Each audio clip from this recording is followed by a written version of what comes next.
On November 18, 2025, the U.S. House of Representatives voted overwhelmingly, 427-1, to pass a bipartisan bill requiring the Justice Department to publicly release all files related to convicted sex offender Jeffrey Epstein. The lone no vote came from Republican Representative Clay Higgins of Louisiana, a fervent Trump supporter who chairs a subcommittee involved in subpoenaing the Justice Department for these files. This vote follows months of resistance from President Donald Trump and House Speaker Mike Johnson, both of whom initially opposed the bill but later supported it as momentum grew. The bill now awaits President Trump's signature after passing the Senate unanimously.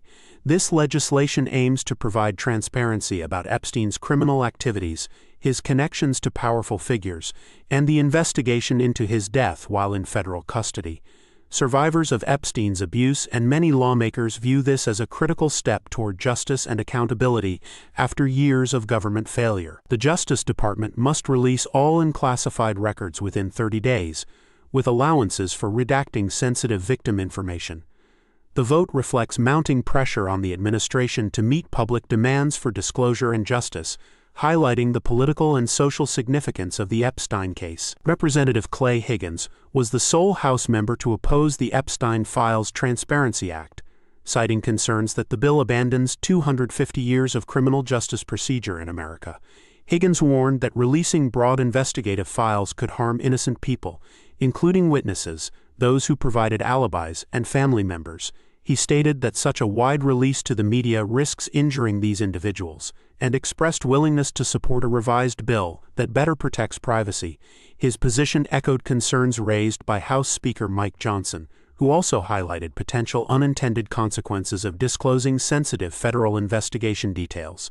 Despite these objections, supporters of the bill, including bipartisan sponsors reps Thomas Massey and R. O'Connor, argued that transparency outweighs embarrassment or reputational harm.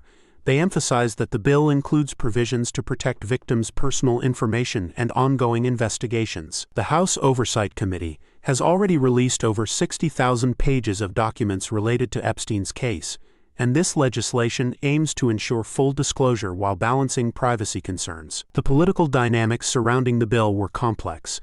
Initially, President Trump and Republican leadership, including Speaker Mike Johnson, resisted the release of Epstein files, with Trump calling the issue a hoax and urging supporters to dismiss it. However, growing pressure from survivors, bipartisan lawmakers, and public demand led to a reversal. Trump announced his support for the bill shortly before the House vote, urging Republicans to approve it. Survivors of Epstein's abuse rallied outside the Capitol, sharing their stories and calling for transparency. Some survivors criticized Trump for politicizing their fight, with one, Jenna Lisa Jones, pleading with the president to stop making the issue political. Representative Marjorie Taylor Greene, a longtime Trump loyalist, expressed disappointment in Trump's initial opposition, saying it had fractured the MAGA movement. The bill's passage, despite earlier opposition, illustrates a rare moment of bipartisan agreement and a response to persistent calls for justice from victims and advocates. The bill now moves to the Senate, where it has already received unanimous consent, signaling swift approval. Senate Majority Leader John Thune expressed some reservations about potential amendments, but acknowledged the overwhelming House support made changes unlikely. The legislation mandates the Justice Department to release all unclassified records, documents, communications, and investigative materials related to Epstein and his co-conspirator Ghislaine Maxwell within 30 days of the bill becoming law. It requires disclosure of individuals named in connection with Epstein's criminal activities, including government officials and public figures, without redactions for embarrassment or political sensitivity. However, the bill allows redactions to protect victims' personal information and ongoing investigations. The Senate's rapid passage and Trump's pledge to sign the bill reflect the growing political consensus for transparency.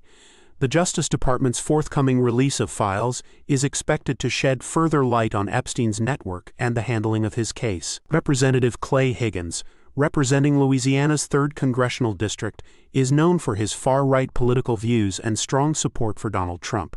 He has a background as a reserve law enforcement officer and is a member of the House Freedom Caucus. Higgins has been involved in controversial statements and actions, including opposition to mandatory vaccines and conspiracy theories related to January 6 protests. His lone vote against the Epstein Files Transparency Act aligns with his stated concerns about protecting innocent individuals from harm due to broad disclosure of investigative files. Higgins has indicated he might support a revised bill that better safeguards privacy. The passage of the Epstein Files bill marks a significant moment in congressional oversight and public demand for accountability in high-profile criminal cases. The Justice Department's release of these files, expected soon after the president's signature, will be closely watched for new revelations about Epstein's connections and the federal investigation into his crimes and death.